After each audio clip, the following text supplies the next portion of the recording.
ఇంట్లో మిగిలిపోయినటువంటి కొబ్బరితో మనం కొబ్బరి చట్నీని చాలా సింపుల్గా అలాగే చాలా టేస్టీగా ఎలా చేసుకోవాలో ఈరోజు ఈ వీడియోలో చూసేద్దాం.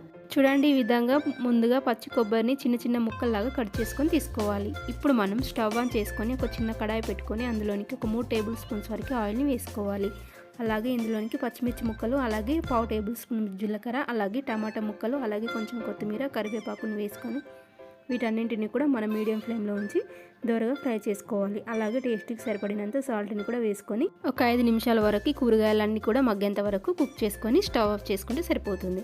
ఇప్పుడు మనం మిక్సీ జార్లోకి కట్ చేసుకొని పెట్టుకున్నటువంటి కొబ్బరి ముక్కల్ని తీసుకొని ఈ విధంగా గ్రైండ్ చేసుకోవాలి. అలాగే ఇందులోనికి 4 నుంచి 5 వరకు వెల్లుల్లి రెబ్బల్ని వేసుకోవాలి.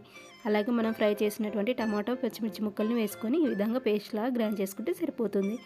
చూడండి, ఎంతో టేస్టీగా ఉండేటటువంటి కమ్మని కొబ్బరి పచ్చడి రెడీ అయిపోయింది. దీన్ని వేడి వేడి రైస్లోకి తిన్నామంటే చాలా చాలా టేస్టీగా ఉంటుంది. తప్పకుండా ఒకసారి ట్రై